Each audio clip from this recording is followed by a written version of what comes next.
Okay, we're going to be hot in 15 seconds, people. Stand by. Queue open. Talent, check your spot. Audio up. Clear the set, everybody. Stand by camera 3. Stand by camera 1. Camera 4, check your focus. Carol, make sure the phone guests are standing by. Stand by camera 2. Okay, Don, we're ready out here. Okay, thanks. Let's rock and roll. Count them in. 10, 9, Here we go. 8, Flying graphic. 7, Camera 2, 6, I'm going to be coming to you 5, first. Stand by to cue mark. 4, 3, 2. And cue mark. Hello, I'm Mark Crutcher, President of Life Dynamics. I want to welcome you to Life Talk for August 2014. We've got a lot of exciting information for you this month, and we're going to get started with Alan Ackles and this month's Life Talk News. Alan? All right, thank you, Mark. The U.S. Supreme Court has unanimously struck down a 2007 Massachusetts law that banned pro-life protesters within 35 feet of abortion clinics. Calling the abortion buffer zone inconsistent with the First Amendment, the court ruled that it infringed on free speech and imposed unconstitutional burdens on pro-life protesters. In response, abortion supporters in the state were successful in ramming a second buffer zone bill through the legislature that requires protesters to stand 25 feet away if police determine that they are impeding access to the facility. The state's Governor Deval Patrick is a former board member of Planned Parenthood and is praising this apparent end run around the Supreme Court decision and will sign it into law. Meanwhile, pro-life activists are saying that this bill is actually worse than the first one and have vowed to fight it all the way back to the Supreme Court, if necessary. Well, in Nebraska, documents obtained by Operation Rescue show that late-term abortionist Leroy Carhart's only licensed nurse has had her license suspended for 60 days and has been placed on probation for 2 years, according to the state's Health and Human Services Division of Public Health. Abortion nurse Lindsay Creekmore engaged in a pattern of negligence and unprofessional conduct that endangered patient safety. In one case, after Creekmore had improperly drugged an abortion patient, she asked the emergency responders to not use their lights and sirens. On that 911 call, obtained by Operation Rescue, the woman can be heard moaning and screaming in the background. In Wisconsin, pro-life Catholics are protesting a Catholic hospital after learning that 3 abortionists are on its staff. Leif and Karen Arvidsson say that Carl Rose, who works at the La Crosse Catholic-affiliated hospital part-time, suggested abortion to them when one of their unborn children was found to have physical ailments. Leif said that later his wife called Rose's office anonymously and was told that he would be willing to perform an abortion up to 20 weeks for any reason. Leif also said that administrators at the hospital have admitted in private that Rose performs abortions at a hospital in Rochester, Minnesota. The couple says that they also discovered that 2 other doctors that work at the hospital perform abortions elsewhere. The couple has brought their concerns to the attention of the Diocese of La Crosse, but has not received a satisfactory response. Well, the California legislature has pushed through a budget that will increase money for abortion while decreasing funds to Medicaid recipients. According to a report published by the California Department of Health Care Services, the state is increasing funding for abortions by 40% while cutting spending for other benefits of Medi-Cal. Brian Johnston of the pro-life group California Pro-Life Council blames the state's Democratic Party for the radically pro-abortion agenda. He also points out that San Diego Democrat Tony Atkins spearheaded the legislation and that Atkins had operated an abortion clinic before being elected to the state legislature. In Idaho, a pro-life student group at Boise State University has filed a lawsuit against the school claiming that it violated the group's free speech rights. Abolitionists for Life says it was asked to place warning signs around 2 exhibits the group hosted. One of the exhibits included signs with images from abortions, and the other featured an autopsy photo it obtained from Life Dynamics showing a young woman who died from an abortion. The group said they placed a cover over the photo, but university officials said separate signs were required to warn students walking by that 2 of the signs had to be moved. The pro-life group, which is being represented by the Alliance Defending Freedom, is claiming that free speech rules are not evenly applied by the university. They point out that other campus groups have staged events and handed out items, including a Planned Parenthood event where representatives handed out free condoms with no restrictions. Well, a Kansas man will stand trial after police say he secretly fed his pregnant girlfriend an abortion pill. A judge has ruled that 30-year-old Scott Bolig will face a jury for the January murder of Naomi Abbott's unborn child. Police say that Bolig has admitted that he intentionally killed the 8 to 10-week-old baby by putting an abortion-inducing drug he bought over the internet on a pancake he fed to his girlfriend. Bolick has been charged with aggravated battery for the attack on Ms. Abbott and first-degree murder for the death of her unborn baby. The U.S. Court of Appeals has ruled that New York City cannot enforce certain provisions of an ordinance it passed requiring pro-life pregnancy centers to communicate city-crafted pro-abortion messages designed to encourage pregnant women to go elsewhere. The crisis pregnancy centers, along with a maternity home, were represented by the Alliance Defending Freedom's senior legal counsel, Matt Bowman. Bowman says that the battle is not over and that his group will continue to fight the remaining unconstitutional provisions in the ordinance. Also in New York, radically pro-abortion Governor Andrew Cuomo has announced that he will form a new third party in the state centered on his late-term abortion expansion program. Cuomo's 10-point plan would radically expand late-term abortion by prohibiting any abortion regulations or restrictions throughout all 9 months of pregnancy. It would also allow non-physicians to perform abortions and require every hospital to refer women for abortions or lose state funding. And finally, a new study from Johns Hopkins University has found that among all women between 26 and 31 years old who have babies, 57% of them are unmarried. The study also found that the only demographic group that primarily follows a traditional marriage before children pattern are college graduates, 90% of whom have children within marriage. Of the 57% of births outside of marriage, 26% were to cohabiting mothers, and 31% were to women who were not in any sort of stable relationship. Alan Ackles here for Life Talk News. You can get daily news updates by logging on to prolifeamerica.com. Mark, back to you. Thanks, Alan. Well, we're back for August 2014. Troy Newman has shown back up again after missing us last month. Great to be here. Welcome back. Destiny Herndon De La Rosa is back with us. Thank you. And filling in for Father Frank, as we warned you about last month, is Johnny Hunter joining us again. Praise the Lord, everybody. Thank you for being with us, Johnny. Thanks It's a for coming joy. in. And of course, my assistant and Vice President of Life Dynamics, Renee Hobbs. Hello. I'm glad you're not calling her your sidekick anymore. I just want to go on the record there. Every once in a while. She is my sidekick. But anyway, lots of things going on. One thing I want to talk about is the Bikers for Life before we get too far down the trail. That project is still percolating out there. We're getting a lot of interesting responses back from that. But one of the things we've done is we've produced this new flyer, and we're giving these to people or asking people to put these out at biker events. And you could be a biker or you could not be. You could just be a pro-lifer and show up and make sure that every biker you know gets one of these. We're trying to get them to join Bikers for Life. We're trying to create a national database of pro-life bikers. And we've got a lot of exciting things planned for them for the future. But anyway, we've produced these flyers for people to hand out. And like I said, you don't have to be a biker, but if you know about biker events in your community or you want to find out about them, they're not hard to find out about. There's tons of them. If you go online, every weekend in this country, especially like from May to December, Right. there are tons of biker events every weekend. Yes. And if you could show up and give these things out and get these guys to go to Bikers for Life and join, it'd really be neat. Yes. And our church has a Bikers for Life Sunday, or a Biker Sunday, Right. once a year, and that's coming up in a couple of months. I'm going to bring a bunch of these, and I noticed that the membership is only $25. And that's lifetime, right? So I'm going to become a member, even though I good. don't have a motorcycle.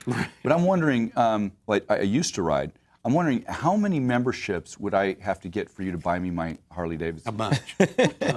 Tons. Tons? Tons? Right. Just put a number on it, and I'm Okay. goal oriented. I can Right. get that done. Yeah. But most churches have a biker in there too.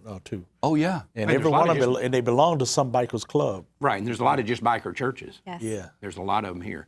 But I want to warn everybody about one thing you brought up. We were talking about yesterday. If you're not in the biker community, one thing you need to understand is that motorcyclists get real possessive and real touchy about their motorcycle. If you were putting these on cars and you went up and put them underneath the windshield wiper or something, nobody's really going to get all jacked up about it. Do not go up there and stick these on people's motorcycle when they're not there. Some guys get real touchy about that. And what you need to do is wait around, talk to the person, and this gives you a chance to interact with them, give them the material, but don't just go up to we had our dinner last night. Y'all might have seen the motorcycles that were out there as we came out the restaurant last night. There were probably, 25 or 30 bikers out there. If you had gone up and just started sticking these on the motorcycles, you'd have gotten some blowback. So don't do Don't that. touch So the bikes. when I was a kid, we'd put these cards on our spokes, a little clothespin, Oh, yeah, and right. like that. So we shouldn't do that with the motorcycle. No, don't be doing that. Just don't touch the motorcycle. My son has a bike like that. It sounds like a motorcycle. Oh, yeah. Yeah. It's cool. It's tough. We used to do it with balloons. Did you ever do it with balloons? Now, how do you do it with a balloon? You just fill up a balloon and wrap it around the front fork brace, and it wraps into the spokes, and it start making a lot of noise. Of course, it loosens up all the spokes on your bicycle, but at least it sounds Yeah. cool while That's it's probably working. not a good thing. My son doesn't know about that one, I guess. Oh, I'll have to talk to him. No, that's okay. Also, I want to remind people about our Lime 5 offer. If you want Lime 5s, people are still using this. All these young people that are coming into the pro-life movement, all this material still applies, even though the book was written in 96. All the material is still up to date. And especially young people need to get this book, but even older people that are coming into the movement. And as we've been doing now for several years, and we're getting relatively low on Lime 5s, not like we were when we started out, but we will give you the Lime 5s. You get them by the case, a case of 32, and all you pay is the shipping. So we'll just donate them to you. Or if you want to come by the office, if you're nearby, you can come by the office and get them. But you get them in a case of 32, all you pay is the shipping. And they're great if you've got a pro-life event coming up Yes. to give out at the event, to give to your people that attend for free. Right. You know, people go onto our website all the time and they see the numbers of botched abortions or negligence lawsuits on these abortionists, women dying in abortions. And I always tell them, pick up Lime 5. If you think this is an anomaly, it's absolutely not. You know, stuff like Kermit Gosnell and Doug Carpin. This book was written almost 10 years ago. 20 years ago. I'm sorry, almost 20 years ago. Time flies, doesn't it? Time flies. It was before Destiny was born. And so get Lime 5, and you're going to see that this is the nature. This is embedded in the abortion cartel. You know what the basic message of Lime 5 is? These guys are scumbags? Well, that too. But there's no right way to do a wrong thing. Right. That's the bottom line. Right. If you just want to encapsulate it in one sentence, that's it. Right. There's no, and this proves it. I mean, Right. Or as Father Pavone says, you can't practice vice virtuously. Right, exactly. Same. Well, I tell you one thing, it always shows when they start talking about safe, legal, rare. Line 5 knocked that safe completely out of the park. Right, right. Another thing I want to remind people of, we talked some time ago, and Renee and I talk about this all the time. We're looking for ways to make Life Talk better, and we would certainly like to have input from you guys and from people out in the field to tell us what we can do, what changes can we make. We keep experimenting with things and trying different things, and some of them work and some of them don't. And we can get the best response from people out there that are watching the show. Tell us, what do you want to see? What do you want? So if you could just let me or Renee, either one of us, know, we would certainly appreciate that. But we do need to let people know that there are going to have to be changes to Life Talk in the not too distant future. DVD is on the way out. It is going out. Right. Yes. You know, you and I went and visited with the people that do our replication. Yes. And even they admit Yes. that DVD is going out. Right. That it's days Many are numbered. businesses have closed because they aren't producing hardly any DVDs. Wow. Well, you and I looked because we were having some problems with these people here in Dallas that were doing our replications. And I can tell you, when we first started doing DVDs, there were 15 or 20 different replicators around and duplicators around Dallas-Fort Worth. Now there's like one or two.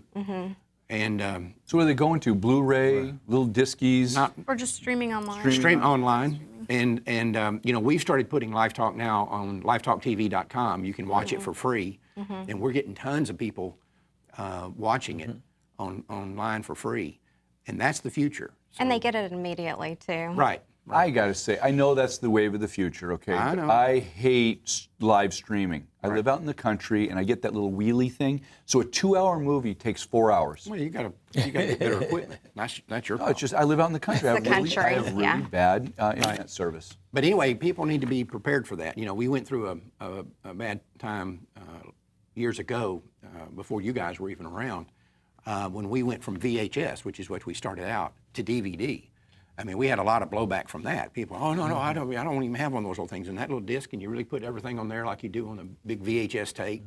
So yeah, it's better quality. The audio's better. You don't have to rewind it. You don't have to rewind it.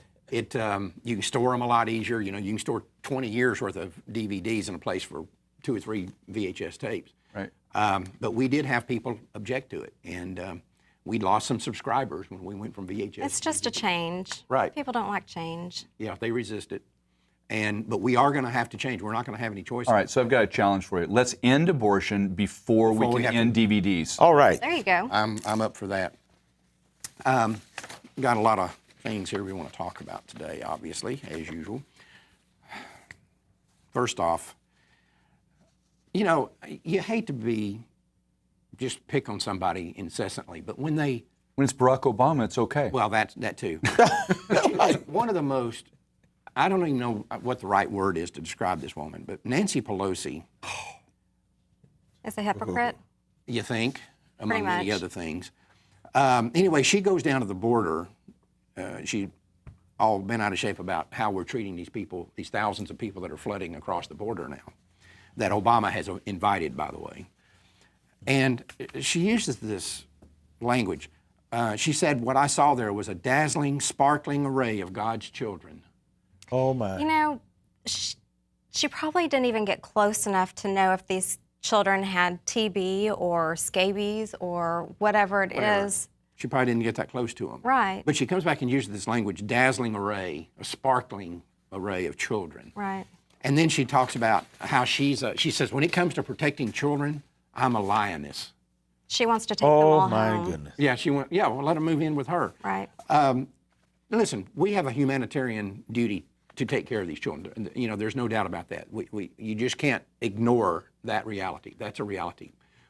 But we cannot take on the entire world's supply of people that live in bad situations. We just can't do it.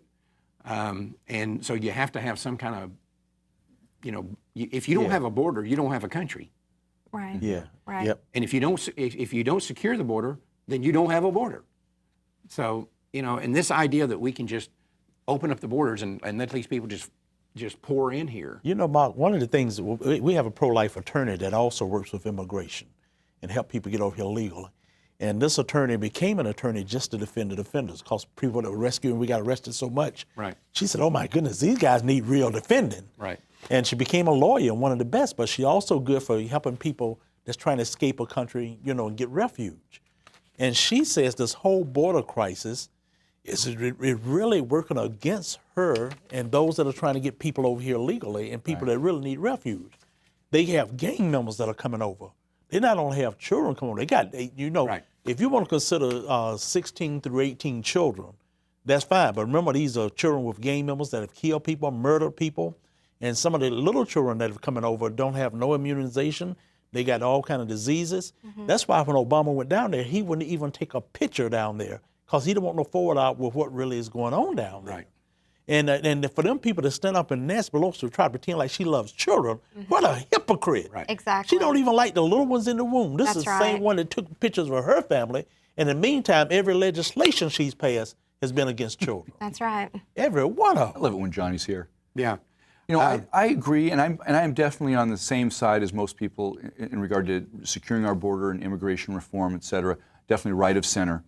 But there's one important point that we need to make within our movement, is we cannot boil this down to a one-word answer and call the people coming across the border illegals. Because there's no person in the world, by definition of who they are or where they're standing, are illegal. There are no such thing as illegal people. These are children and people and adults creating the image and likeness of God, the Imago Dei. And so we have a responsibility to treat them as human beings. Right. They may be human beings that are members of another society or another country, and that's a whole different issue. But please, people, do not simply refer to them as illegals. Well, it's the same thing that I've always objected to, people calling children that are born to women who aren't married illegitimate. Yes, There's no such exactly, thing as an same illegitimate point. child. Mm-hmm. All children are legitimate. Yes. So to sit there and say that, oh, that's an illegitimate baby, no.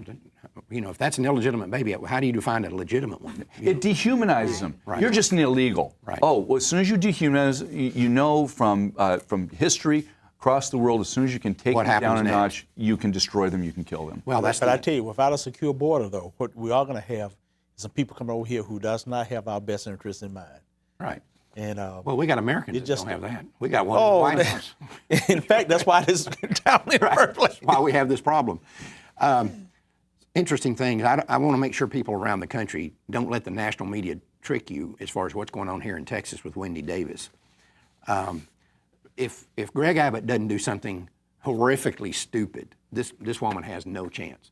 But you're seeing all this national press talking about Wendy Davis is on fire in Texas and people are just flocking to her. Oh, up in North Carolina, they make her sound like, man, she got a good chance of pulling this thing off. She got no chance. No I heard she was pro-life now too, right? Oh yeah, she's Apparently. right, and she's claiming that how much donation she's get. Now she's exaggerating her contributions just in one reporting session by over $300,000. When they checked it, she didn't have near as much money, she said.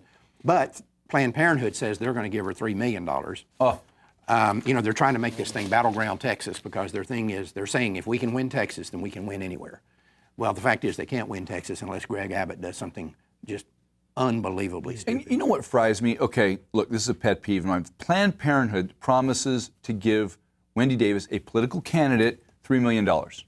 Now, what if the First Southern Baptist Church of Dallas says, well, I'm going to give Greg Abbott $3 million. Right. This is our apples and apples here. Nonprofit organization with a nonprofit organization. What's actually worse, Planned Parenthood gets $500 million a year from taxpayers. Taxpayers. So they're giving taxpayer money to politicians to elect them to give them more money. It's a really disgusting cycle. All the while claiming that they don't have the money to upgrade any of their Exactly. facilities to take care of Texas women. Right. Wow. Yep. Right. I don't That's a understand good how point. they get away with doing that. They get away with it because people let them get away with it.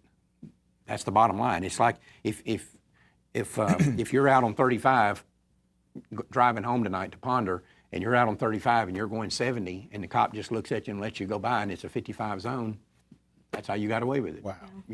Right. And of course, I know I've ridden with you. 70 would be a minor. I like my driving. Yeah, right. Anyway, we found out now, and Planned Parenthood always claims that they're not in the abortion business; they're in the choice business, right? But now it's been revealed that Planned Parenthood is giving an award to a Planned Parenthood facility in Aurora for, quote, exceeding abortion visits for the first half of fiscal year 2012 compared to the first half of fiscal year 2013. Ooh. So you get an award for the more abortions you do, or the more. In other words, more babies you kill. You get an award from Planned Parenthood. But they don't kill babies. They're not. That's not what they're there for. Yeah, no, that's They're not. down to legal. We've gotten rid of safe. We've gotten rid of rare. I mean, Right. they're down to legal. Well, there's now even there are even pro-aborts. I came across something the other day when I was doing research for this new book that I'm writing, where the pro-aborts are saying we got to quit saying rare. Our goal is not to make abortion rare. Why should we want to make it rare? And that's always been my argument. If you think it's such a great thing, if it supports women's rights, if it furthers the cause of women, why would you want it to be rare? Right. It looks like you'd be encouraging as many abortions as you can. And apparently Planned Parenthood's agreeing. They're giving the certificate of awarded to for exceeding abortion visits. Abortion visits? Wow. You mean child killing, baby killing? But I don't understand how the women going into this clinic are going to trust any form of birth control that they receive from them when they know they have basically this quota to Right. cause pregnancies and end pregnancies. They have a vested financial interest Absolutely. in the birth control failing. In England, we're seeing more of this kind of stuff all over the country, but there's an outrage over there right now because this woman, 39 weeks pregnant, had an abortion because she found out the baby was disabled. 39 weeks. Well, we know that goes on right here, but My daughter was born at 38 weeks. right, Wow. Fully healthy, absolutely perfect. this happens every day. Yeah. I just want to put it in perspective. This is full term. Basically, This isn't late term. This is full term abortion. Right. This is infanticide. Right. Yep. And really, and they say, well, we're going to save the life of the woman, right? That's always the context. We're going to save the life of the woman, and that's what Tiller did. Even though the baby had the problem, the health problem, they always said we're here to save the life of the woman. Even if that's true, you can deliver that baby Just healthily, induce her. normally, induce that baby, Right. And and then you have a baby, a live baby. Now, the baby I has a challenge gift. anybody to come forward and tell me what condition a woman can suffer from, physical condition, is cured by an abortion. There is none. Right. There is Exactly.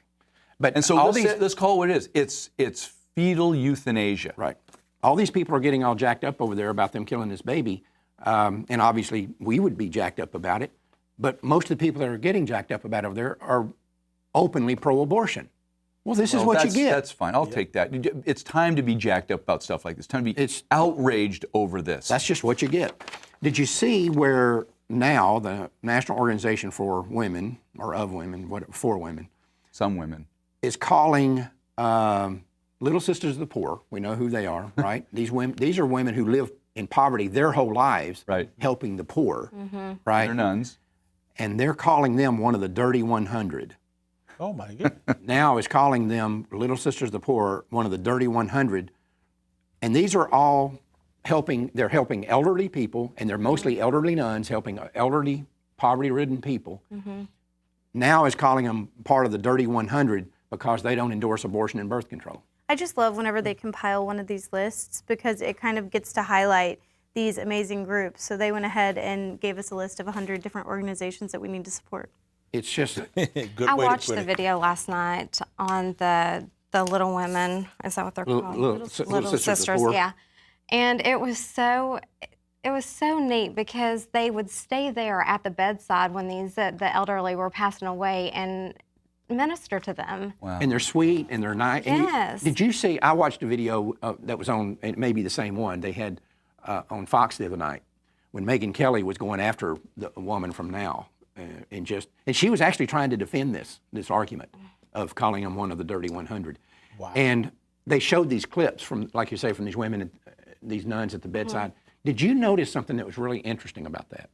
The joy that was in those women, Yes. the nuns that Yes, were doing it, how sweet they were, how joyful they were. Right. They're in a horrible situation here. This person is slipping away. Some of them are very sick. Some of them are very not pleasant to be around Right. by most standards. But the level of joy that these nuns were showing Right. was unbelievable. And that's what that person needs as they're dying. Yeah, God's called them to do that. And Right. And now they're the dirty 100. Yeah. Well, and what's really interesting, see, if you boil this down to the other nuances of this case, that these sisters are opposing paying for birth control for those people within their sect. Right. They're nuns. They're nuns. They're nuns. Give me a break. And that's why NOW doesn't or is calling them the dirty dozen or the worst 100. They're nuns. You know what? You can't make this stuff up. You really can't. And this goes to something that as y'all know, we're doing this new website, the peopleofchoice.com. We're showing people what kind of people we're talking about here.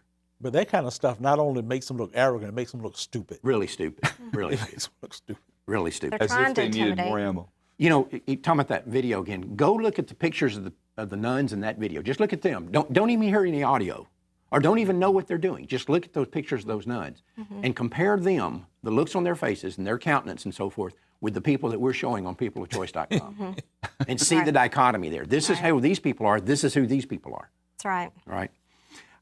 Speaking of one of our websites, we just updated one and got a lot of new material on it. Our childpredator.com website. We just updated it yesterday. It went live yesterday, right? Yes. And we've also released 60 cases that. So in the past, when we've talked about this child predator thing, we've had people complain to us and saying, "Well, this is all legal theory and this is all really good and it sounds good and so forth, but this, and this." And so what we did is we researched, and Carol did, Novielli here in our office did most of the research, and then you whittled the research down, and then you and I together wrote the final report, showing what actually happens to these girls when Planned Parenthood or the National Abortion Federation or any of these abortion clinics fail to report. And the most common thing that happens is the girl continues to get raped, and sometimes for years Yes. afterward. We found one girl was pregnant at 9 or 10 or something, and she continued to be raped until she was 20. Right. because nobody reported. And she had several abortions, and we've got all these cases in there. We documented them. We've got the places where the documentation came from. It's either a newspaper report. Most of them we have the police report, or we have the lawsuit that was involved. We have the person's name.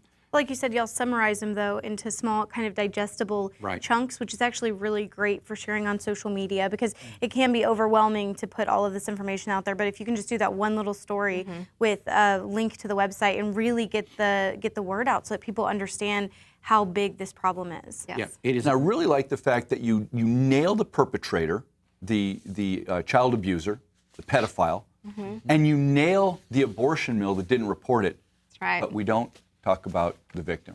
The victim's name is obviously Well, we had the victims' names. I bet half of those cases. Yeah, quite a few. We had the victims' names, but we gave them pseudonyms for all the girls. Yeah. But yeah, we named the perpetrators, and in probably about half of them, we had the name of the abortion clinic, didn't we? Yeah.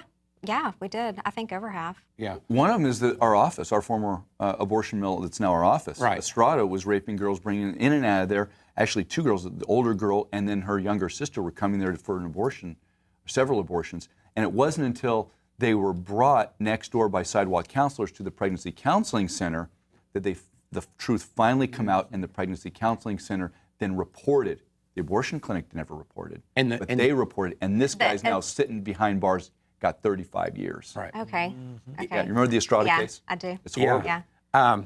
The interesting thing about this is, too, that the report that we wrote up, and Renee and I talked about this as we were encapsulating these things down to smaller bites that you can actually digest. One of the things that jumps out at you is the reason that mandatory reporting laws are out there, because when these things were reported, the abuse stopped instantly. Yes. And we found a couple of them where literally, when it was reported, the police went out and got the guy that day. Yeah. Went out and picked him up that day. And so that's the importance of the reporting. And for Planned Parenthood to sit up here and say, oh, we care about these girls, and we're out here to further the interest of these girls. Hogwash. These people are pathological liars. And we saw this time and time again, and some of them, these cases were just utterly egregious. We had one, I don't remember which state it was in, maybe it was Ohio, where the victim was pregnant for the second time by her own biological father. Ooh. He left to go to the restroom, and while he was gone to the restroom, she told the Planned Parenthood counselor, what do you remember what statewide that was? I don't remember. She told the Planned Parenthood counselor, my daddy is raping me. And they still didn't report. Yeah. Oh. There were several, or a couple of cases that happened. Right. Yeah. Now, you released the first child predator project, what, 2003? 2002. 2002, over 12 years ago. Yeah. And there's something that sticks in my mind that you said way back then. Planned Parenthood, these abortion mills are running a pedophile protection racket. Right, that's what it is. Let that be tattooed on your mind. Right. These abortion mills are running a pedophile protection racket. They're not reporting child rape, and they're the rapist's best friend. And we've had several reports of this just in the last couple of months, where they've been accused of this, and one of them's on trial right now. This is a dangerous situation, and people need to understand how big this problem is. Everybody thinks that our astronomical teen pregnancy rate is driven by kids having sex with kids. That's a lie. All the data shows that the overwhelming majority of minor children in this country, minor girls who get pregnant, were impregnated by adults. 60 to 80%. All the data that we found shows it between a minimum of 60% and maybe as high as 80% of them were impregnated by adults. It's a large number. And now you have these people out there that are trying to normalize pedophilia. We've seen that here in the United States. We just got this thing from, I think this is from England. No, it's from Australia. Pedophilia is a natural and normal state for males, and that there's nothing wrong with these. Look at these guys. Right, they're these are classy. wholesome individuals. Yeah, they look normal. Yeah, if you think it's normal for 50 and 60-year-old men to have sex with 8 and 9, 10-year-old girls, you need to be locked up. Even if you just think that should be a thought crime right there. I'm okay with that being a thought crime. Really? If you think that that's normal, then we need to put you somewhere, put you on an island somewhere, and let you hang out with everybody I'm going to put him in else. a back room and I'll just take care of him for 15 minutes. You know, I've always said, and Renee's heard me say this here, and they said, what do you think the punishment should be for these guys that are caught having sex with these little girls like this? And I say, I don't think there should be any punishment. I think that Texas ought to pass a law that says if you're convicted of raping one of these little children, there is no punishment for that. You're going to be, but however, when you're released to the public, it's going to be on the town square wherever you were arrested. And the other part of this law is there's no penalty for what might happen to you. So at 12 noon, you're going to be released on the Denton County Town Square, and whatever the men who are hanging out down there want to do, the men down who have daughters, whatever they want to do, Good luck, right? good luck with you. You want to live in a world, Even in the prison system, right? man, somebody walking as a child predator, they're the lowest thing on the totem pole, and they are going to receive just punishment. Right. And, you know, my view on these guys is if you want to live in a world where you think it's okay for the strong to prey on the weak, then we're going to let you live in that world. That's what you want, you can live there. But you're not going to be the strong. You're going to be the weak, believe me. And it's getting worse, Mark, because there was a time they were trying to enamel the North Atlantic Men and Boys Love Association was working to get the age of consent lowered to 8 years old. Right. The last thing I heard and read, it scared me. They want there to be no age of consent. Right. Oh, yeah. Well, we've researched when we were in the process of researching this, and by the way, this is an ongoing project, and people need to go to childpredator.com and see the new website. It's really slick, and we're putting a lot of new information on there, and we're going to be putting some more information on there maybe as early as this afternoon, maybe, for attorneys. But we're going to stay after this. This is not going to go away because they're not going to quit doing it. And this is crucial for society and the culture, Mark.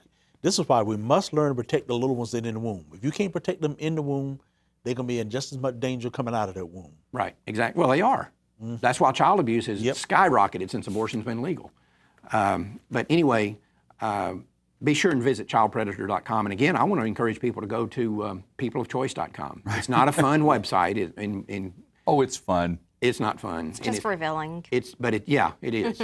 I get a laugh out of it. Maybe I'm just kind of sick and dark. Yeah, but it'll show you what kind of people we're talking about here, because I don't think most pro-life people even realize the nature of the people that we're going up against. But anyway, be sure and check out the new childpredator.com website, and there's more to come on that. And we update the People of Choice website basically every day. We get new stuff in every day on that, so it's going to continue to grow and grow. We're totally out of time for this segment, but I do want to just touch real quickly on the, this has been beat to death in the media, but the Hobby Lobby situation. This is revealing, again, it's kind of like the peopleofchoice.com. It's revealing what kind of people we're going up against, because they are just out and out lying through their teeth. They get caught at it and they continue to lie. This Supreme Court decision did not make one type of birth control illegal.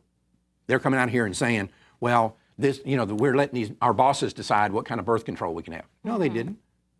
There was 20 forms of birth control that were under consideration. Hobby Lobby pays for 16 of them. There was only 4 of them. Right. Because they were demonstrated to act after fertilization, which means they're abortions. They're not birth control. And Hobby Lobby says we're not paying for those. That was and it didn't even say those were illegal. It just says we're not paying for them. Right.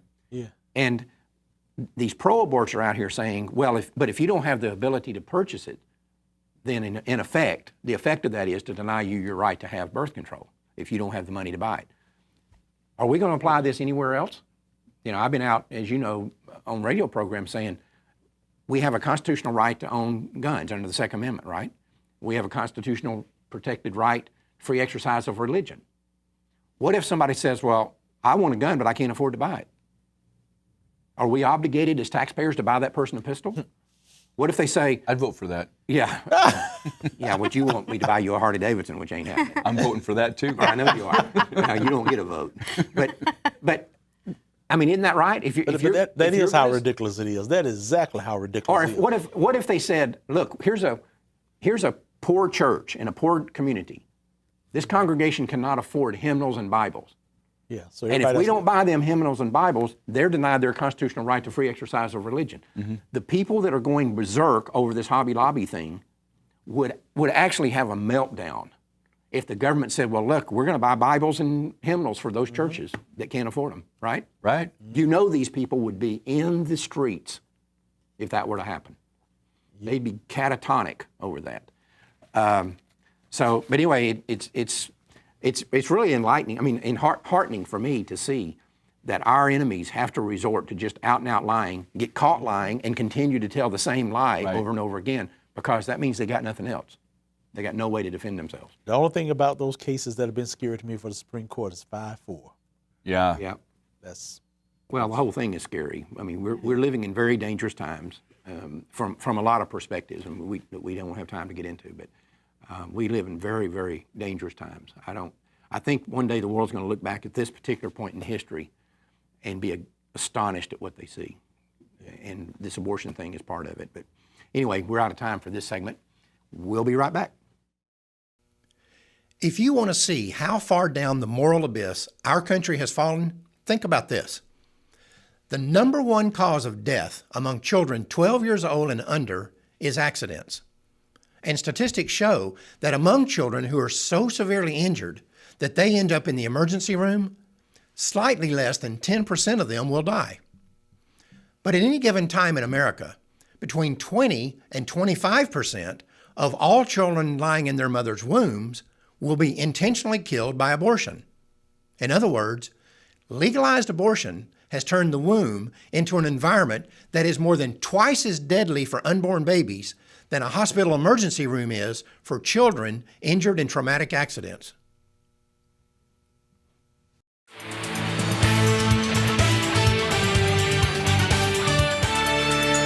Welcome back. All right. Last month we went over the MAFA 21, where we are with that project, and mentioned that, when we started out, we thought, you were in the meeting with us that day, we thought we'd be doing really well if we could sell 10,000 or get out 10,000 copies of MAFA. We're well over 150,000 right now. We just ordered another 25,000. We got them in since last month's show. Wow. We know we're way over 150,000 because we've bought 150,000, and they one time gave us a bunch of them for free because they messed up. And so now, when we get these out, Renee, I think we're going to be close to 200,000 when we get these. We're getting the message out, aren't we? We are. Are you live streaming it as well? Yeah, it's you How many watch times it do people watch that on? I haven't looked at the analytics on that site, but we've got it there. And then also there's been just tons and tons of public showings in theaters, and you've been in a lot of those and participated in those. So Walter Hoy called me not long ago, and we were talking about that. And he said, I will guarantee you well over 1 million people have watched MAFA. Oh, yeah. Well, Mark, it used to be that when people watch MAFA, I could tell when a pastor watches because I would get phone calls the next day. Right. Now I'm even getting text messages. Right. Right. I'm going like, how in the world did people do? But I'm getting text messages. This guy texted me and said, my wife and I, we watched it and we were shocked. Right. This is eye-opening. Right. This is, so it's still making an impression. So we've got a lot of things going on this. And there's a lot of things happening.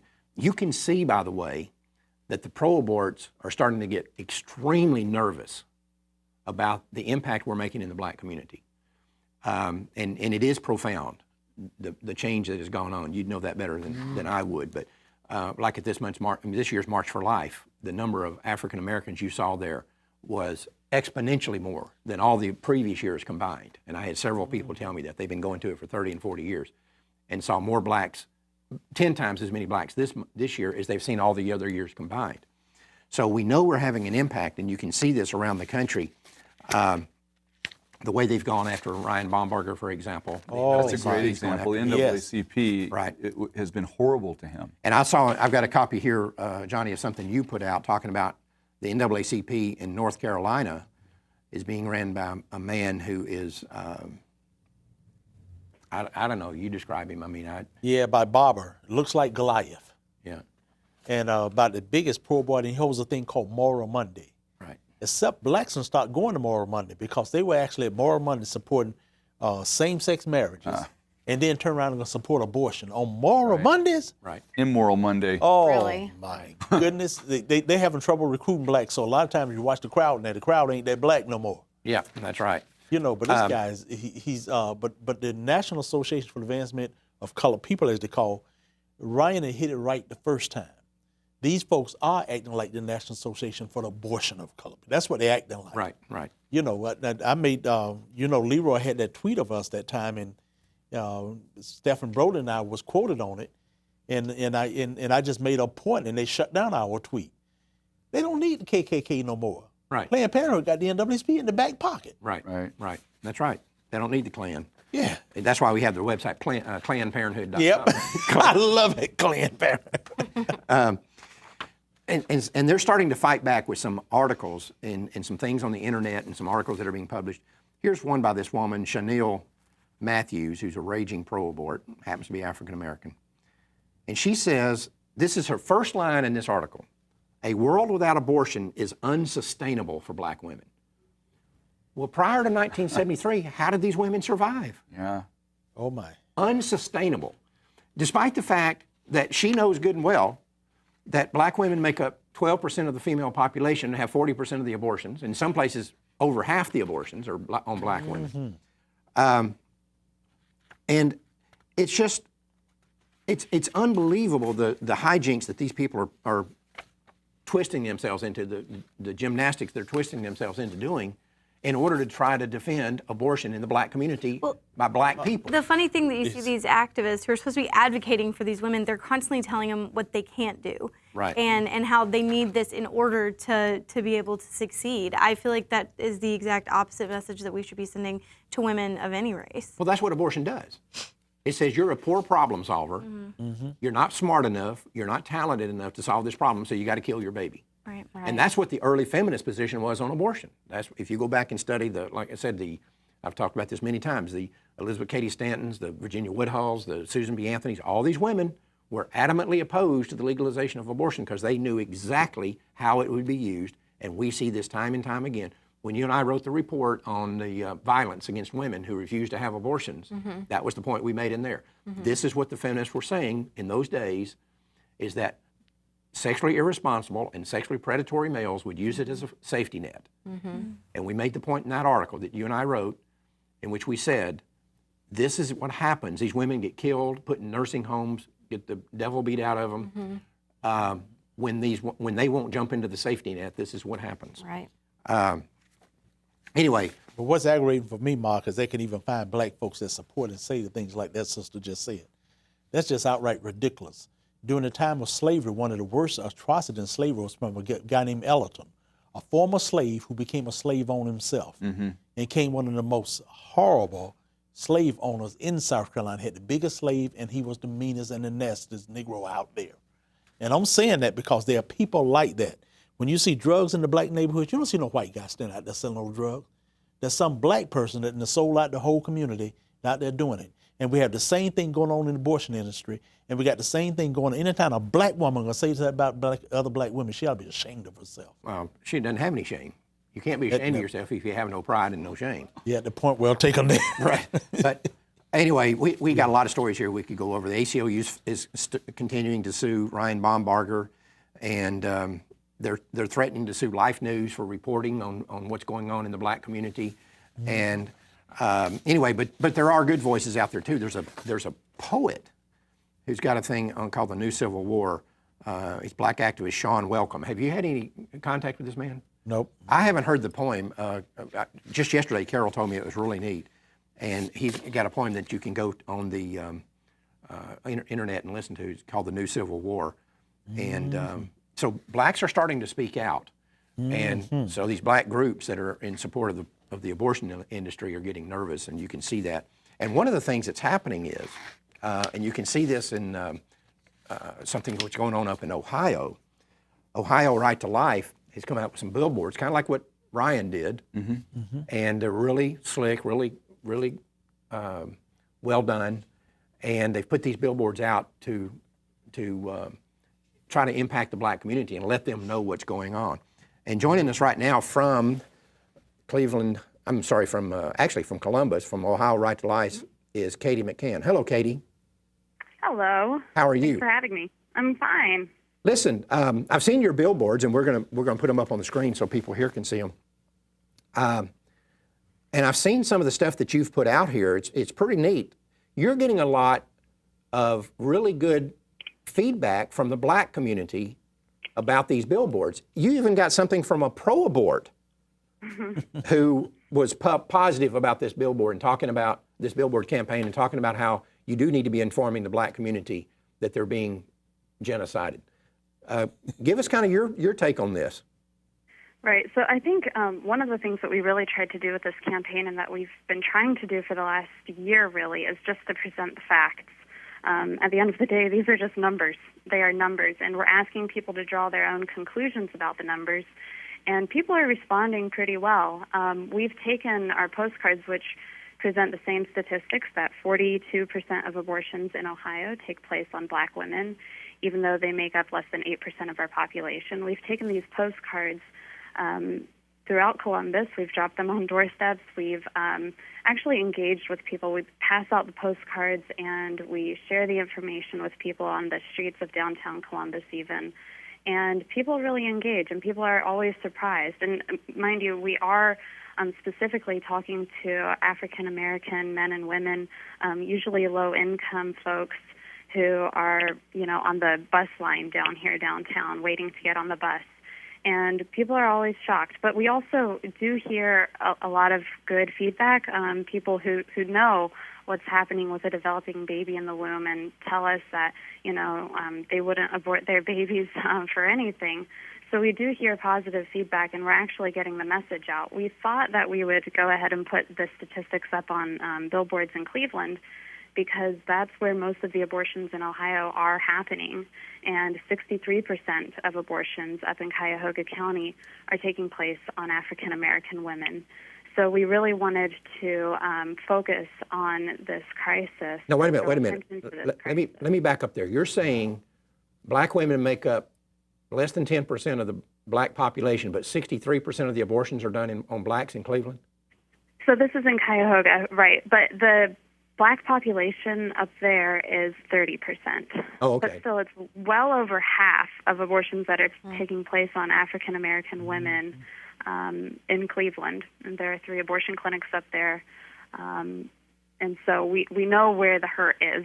It's really undeniable when you just look at the statistics. Have you looked at our report that we did breaking down where the abortion clinics are located by zip code? Oh, yeah, absolutely. And it's phenomenal. It's phenomenal. And whenever we also take that statistic that 79% of abortion clinics are in walking distance from African American neighborhoods, minority neighborhoods, and we definitely share that with people. And it's always astounding to them. We use MAFA 21 actually to educate interns here at our office. We had a couple of young African American women who came and helped us out with some research, and we're just really trying to address this issue because, as you said, we know the targeting. We know that African Americans are being targeted for abortion, and the statistics speak to that. One of the things that's very encouraging for us is that over the years that we've been selling MAFA, it's 5 years old now, but and it's still just as hot as it ever was. But the neat thing about it is we've seen a change in the purchasing patterns. Initially, of course, most of your buyers were people just calling in buying a MAFA. They wanted to see it, so you're selling, 1 or 2 MAFAs per person. Now, most of our sales are people buying cases of them. Bulk orders. Bulk orders, right. And we were having people call in and buy 500 or 1,000. We've had one person that's bought over 7,000 that they're giving out for free. And we've gotten the cost down now that you can buy them for $1.50 a piece. Wow. And obviously, we don't make money off of that, but we're not trying to make money. We're trying to spread this message. And so people are buying them by the caseloads. And I had a woman call the other day and left a message that on Sunday, and she had bought 800 and given out 700 of them at one event in Chicago, and was now calling and call back and buy several hundred more. That's awesome. But you think, well, $1.50 a video, that's kind of expensive. Actually, for the impact that you make with it, it's real cheap. Yeah. Because they can take that DVD and show it to 1,000 people. And the impression cost then gets down really, really cheap. 0.01. So, not only are the African American women being disproportionately targeted for abortion and their babies being killed, but I'm also acutely aware of what's going on up in Cleveland because women are dying. If they're being targeted disproportionately, they're dying disproportionately as well. And 4 months ago, we outlined the fact that Lakeisha Wilson was killed at a Cleveland abortion clinic called the Preterm Abortion Mill, the largest abortion mill in Ohio, and not just the Cuyahoga County area. But when we presented this evidence to the district attorney, he said, "There's nothing I can do." Even though it's clearly, as you say, Mark, depraved heart murder here, at a minimum, this botched abortion would rise to the level of second-degree murder.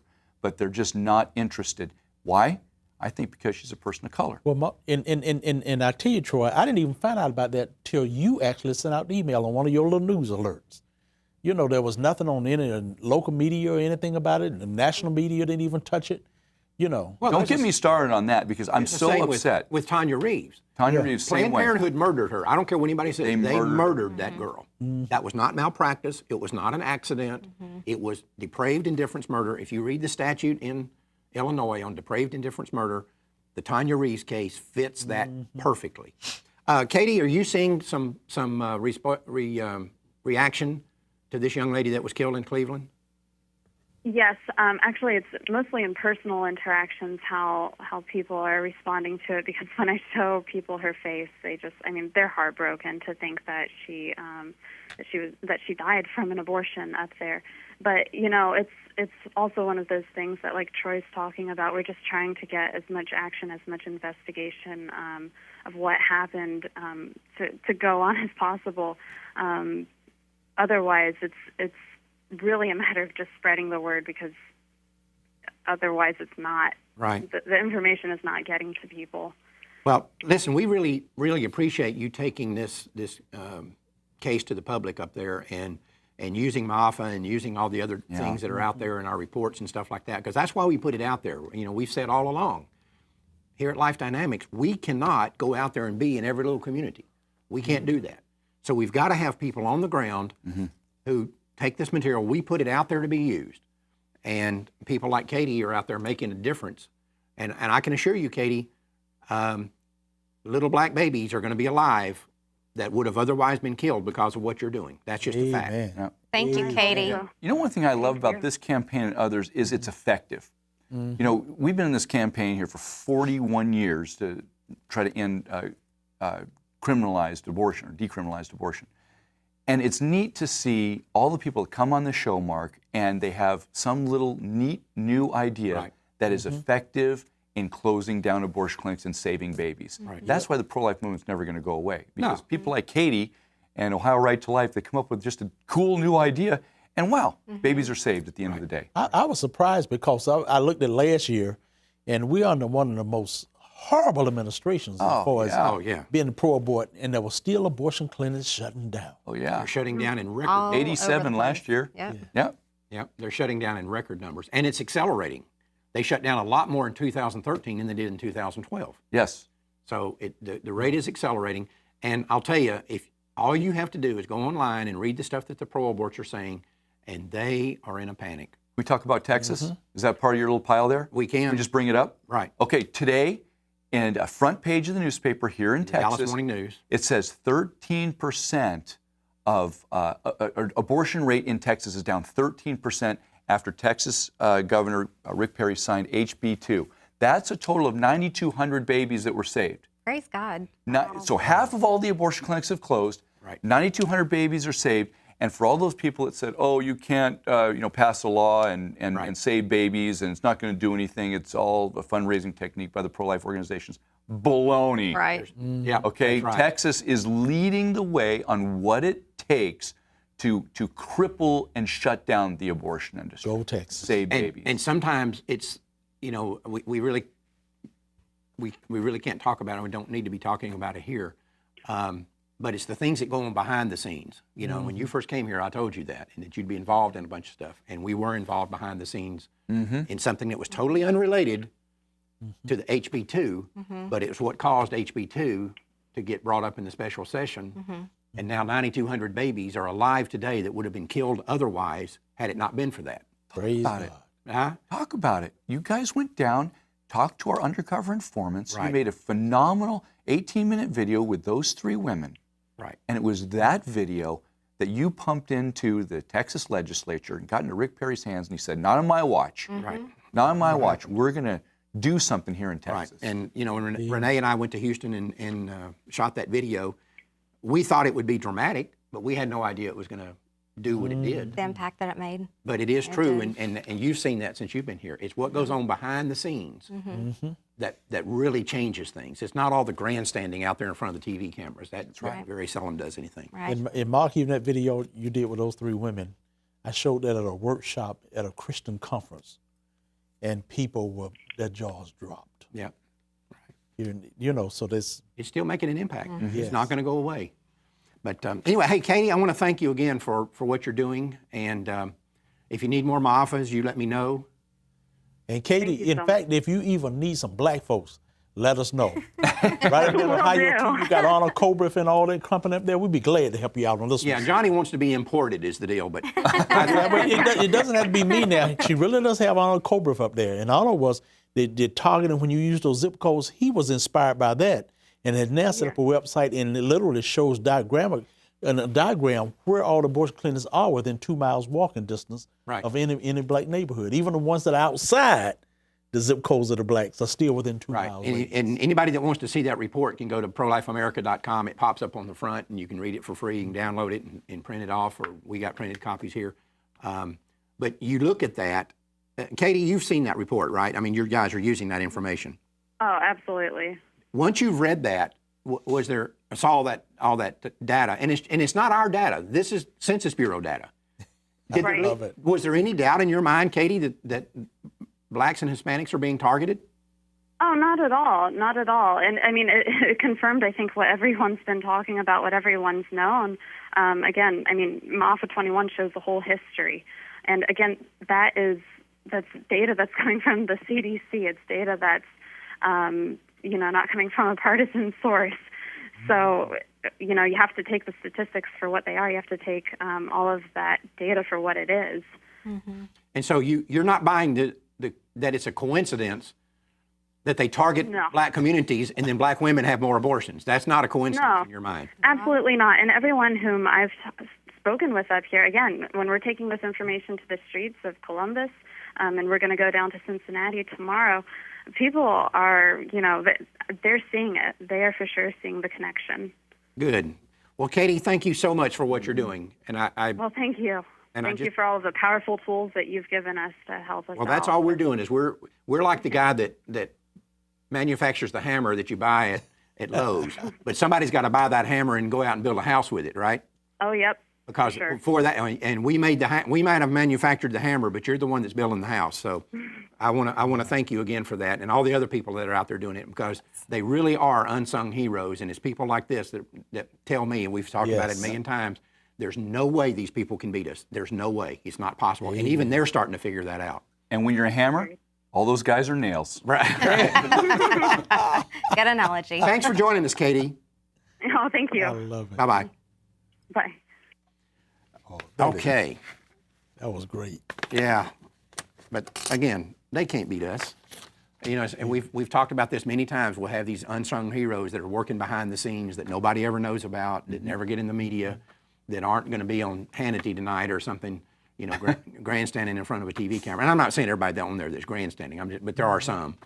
But the grunt work is done by people like Katie. Yes. Let's move along here. We got a couple of things we want to talk about.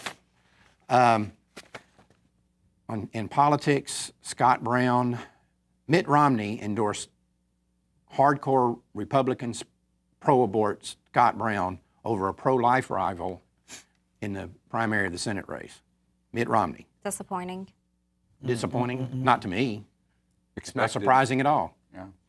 Because he's Republican first, pro-life maybe. I think he's pro-Romney first. He's pro-Romney first. And pro-Republican. But this is what you get when you don't have a litmus test and say, I want to know what you're going to do to stop abortion. Right. Do you believe that the unborn child is a living human being from the moment of fertilization? That's all I want to know from you. And if you do, what are you going to do about it? See, that's when you just put party over principle. Right. Politics over principle. You're just thinking about taking back the Senate or taking back the House or taking back the White House. Mm-hmm. We played that game for 40 years, okay? We don't have a pro-life Supreme Court. That game has been lost. Where we're winning is on the local level. That's where 73% of all the nation's abortion clinics have closed. People like Katie, people like you all, are doing the work, and that's how we're ending abortion. Well, those guys in Washington are never going to be our savior. In the Jesus is our savior. mid-'80s, I wrote a book called Firestorm, and I'm reading a second version of it right now. And in that book, I said, we're not going to win this at the national level until we win it at the state level. That's exactly it. And you win it at the state level in the streets, Yeah. and that's where we win. And, you know, we got to get our minds right. And I'm not saying we don't fight in Congress and we don't try to get Supreme Court nominees. Right. And I'm not saying we don't do that. But that's not our salvation. Our salvation is people like Katie, door to door. It's retail And Mark, politics. and you're right about it in the street. You know, that I was just upset. And you had to remind me, Scott Brown always been like that. But he gets on national TV and says, yes, I'm a Republican, I'm conservative, and I'm pro-choice. And I'm going, whoa! Yeah. What good is having that guy elected in any position going to do us any good in the end? It's worse. Yeah. I'd rather have Ted Kennedy. He took Ted Kennedy because everybody knows what Ted Kennedy is. Yep. But they trust this guy. I'd rather have if I'm going to have the devil, I'd rather have the devil look like the devil. Yeah. Right. Well, you had Kay Bailey Hutchinson here in Texas, we had the same thing. finally got rid of her. Same thing. Yeah. And then, but when people on the street, that's when they really get to see. I remember even in Dayton the other week, you look at the number of women going in through abortion. I remember seeing, if you see about the first 9 that go in, and out of those 9, 8 were black. Mm-hmm. You know, it's so telling, it's scary. Now, I think that goes to the quote of we don't need to just make abortion illegal, we need to make it unthinkable. Yeah. Right. So when it is a grassroots thing, it's not going to matter. The laws, we certainly want them to reflect what society is choosing, but we want to create a society that values life. well, I would argue, Destiny, that you'll never make it illegal until you make it unthinkable. Right. Right. You know, we got our cart before the horse. We think we can stop abortion by making it illegal. We can't stop it until we make it illegal. I mean, we can't make it illegal until we stop it. And we're winning that battle. That's the thing people need to And let me understand. make another point on that. It's not ever going to be pretty. To make abortion unthinkable, like the civil rights movement, like anything else, it gets down and dirty. It gets ugly. Right. And you can't do this in a nice way with everybody liking you. When we end abortion, it's going to be a bloody mess. I'm not saying we're going to be shooting each other on each side. I mean, like we did in Wichita, like we did in California, like we did in other communities. It has to get down to the grassroots level where people are angry about abortion. They're angry about the pictures that they're seeing. They're angry that this abortion mill is open. They're angry at the politicians that are supporting it. And that's when you finally do away with it. There's a lot of pro-lifers out there that treat this like a game. You know, and I were talking about this just a couple of days ago. And we've even got some criticism, not a bunch actually, over the People of Choice website. People are saying, well, this is not the way we ought to fight this. And I said, well, then you go fight it the way you think is best, but we're doing this. But I think that when you show people, we just put an addendum to the People of Choice website, you know, because every one of us heard this quote from our moms. When you were a little girl and you got a new friend, your mother wanted to know something about that friend. That's right. Right? And she told you, you're going to be known by the company you keep. Right. Right? We're all told that. Right. And so we added that quote Yeah, I to the saw People that. of Choice website. You'll be known by the company you keep, Mom. Right. I love it. Because it's true. And so you cannot say we're going to show all these things, these outrageous things that these people do. And they are outrageous, and we give a warning on there that it's not intended for everybody. But most people don't have any idea that that's what these people are doing. But you cannot tell me that does not reflect on abortion itself when you say this is the kind of people that defend it. But I tell you something else too, Mark, you did once that, I don't know, maybe people may have forgotten about it, but you actually went to the colleges of people that were thinking about becoming abortionists in the future. Right. Went to the medical We're going to do that again. And you know what, I think one of the little residual effects of that has been, we actually know the names of a whole lot of abortionists now. The name Haskell's went out on Gosnell because he went to jail, but you got Carhart, we actually know who these people are. And is somebody out there really want to become an abortionist, knowing that most of the country going to know your name as you mess up? And be like these people, be associated with these people? Are you going to be the scumbags of the medical community? Right. You know, and people know your name as a scumbag? That's right. Even as much as you try to hide it. Yeah. Right. Yeah. You're not going to, you run, but you can't hide. I got a email the other day or text from somebody. She said she went to the abortion clinic and apparently has not done this a lot, but she went to the abortion clinic and had all these people that were taking people in for abortions. One particular she confronted, and the guy says, I'm a godly man, I'm a godly Christian, I'm just here to support her while she does this. Ooh. And heard that before. And yeah, and you know, we had a situation here in Denton back when Mary Smith was still here, the abortion clinic here in Denton. Pastor of our Baptist church that we were going to at that time, he and his wife came up to do sidewalk counseling in the church. They hadn't been there just a few minutes, and a girl came up. Her mother brought her up, and the girl gets out, and she's wearing a very expensive white sweatshirt with "What would Jesus do?" in gold on the front of it, and it really undermined them. I mean, Ray was on the show here back in those days talking about that, and he said, you know, it just kind of took my breath away to see that, and his wife was really hurt by it. But anyway, she started looking around to see how many crosses and other symbols of Christianity she could find in the parking lot at the abortion mill. And she said on that one day, they actually found, just viewing a partial view of the parking lot, 10 cars that had crosses on them that were at the abortion mill having abortions. This is the result of churches not doing anything. If you were to talk to those 10 people and say, in the church you go to, whether it's a Catholic church, Baptist church, United Methodist, whatever, how often did you hear a sermon against abortion? And I'll bet you most of them are going to say, we never heard one. Right. Now we've got PC U.S.A., Presbyterian Church U.S.A. I'm not those Presbyterians, by the way. Well, I know. This is different. This is a different. I just want to make it known. Brand of Presbyterians here, right? Well, you don't think I defend all Baptists, do you? Think again. They just voted at the 221st General Assembly of the 1.8 million member Presbyterian Church USA. They just voted down a measure that would have had the church support legislation to require that babies born alive at abortion clinics be resuscitated, be given medical treatment. They're saying, can you believe it? I mean, again, you can't make this stuff up. Walt Disney didn't have a good enough imagination to make this kind of stuff up. Remember, years ago, they voted in favor of partial birth abortion. Right. Now, my point to this is, when was the last time the General Assembly of the PCUSA voted on any medical procedure? Did they vote sometime years ago, hey, heart transplant's a good thing, liver transplant, you know, blood transfusion. Blood transfusion, teeth whitening, right? You know, LASIK surgery. When did they ever vote on any medical procedure? Never. Never. It just shows but I want to make sure people understand what we're saying here. This church says that if a late-term abortion, and it obviously would be a late-term abortion, or the baby doesn't have a chance to be born alive, right? Right. So if it's a late-term abortion, the baby happens to survive the abortion and is born alive, there is no duty to provide life-supporting medical treatment for that baby. This is a church with 1.8 million members taking this position. And it passed overwhelmingly, by the way. Sure did. I think it was 70-some-odd%. I don't see it here. That is horrible because at that moment, 71 to 29. I remember one of the senators even brought up that point up in a hearing with Planned Parenthood and said, wait a minute, at that point, isn't that baby the victim? Isn't that baby the one, the patient that really needs to be taken care of at this point? Isn't that the real patient now? That's a great point. Well, it goes back to the debate. You mentioned partial birth abortion. We've got a copy of the transcript here of one of the trials? No, not one of the trials. One of the testimonies in Congress over partial birth abortion.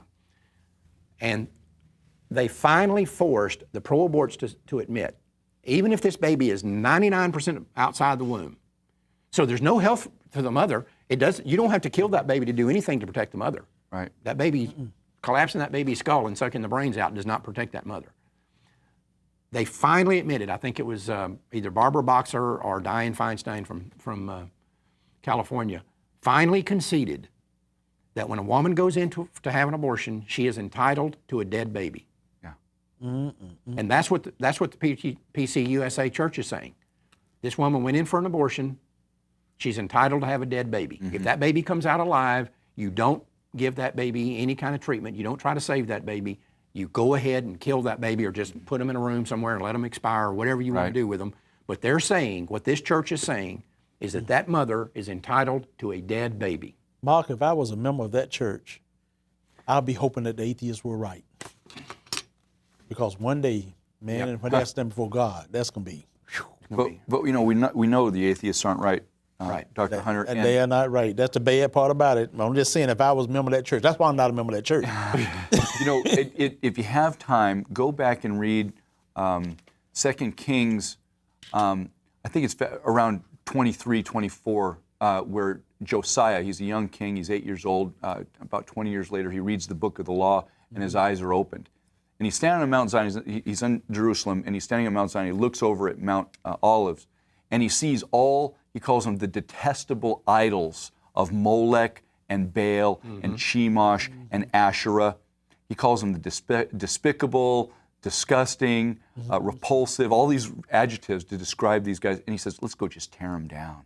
And this is on the Mount of Olives. This is where Jesus is going to put his foot down, and the Mount of Olives is going to split in two. It's where Jesus started his triumphal entry into Jerusalem. But Josiah says, look over at all those prophets of Baal, just destroy them. And he took them, he just completely wiped out all those idols, all the Asherah groves, and all the tombs to the Baal prophets. And that's what needs to happen today. There needs to be this spirit of Josiah that wakes up, reads the law, sees that abortion is the sacrifice of God's children, and say, you know what, no more. Like Rick Perry, not on my watch. No more abortion mills. None of this stuff. You're out of the church. Jesus whipped the money changers out of the temple in Matthew 21. That's what needs to happen today. Well, it is happening. Clean house with these stupid PC U.S.A. people. That is not the church. Right, but that is not the church. But let me point something out, though, Johnny, based on what you said a moment ago. God knew from the beginning that this was going to happen. Because he said, judgment starts in the house of the Lord. First starts in the house of the Lord. First judgment starts right there. And so this is the kind of thing he was talking about. This is exactly what he was talking about. And the basic problem here is that these people do not have the character or do not have the courage to stand up for what they know is right. Yeah, this is a social club. Yeah, what is really bad is wickedness. It's right.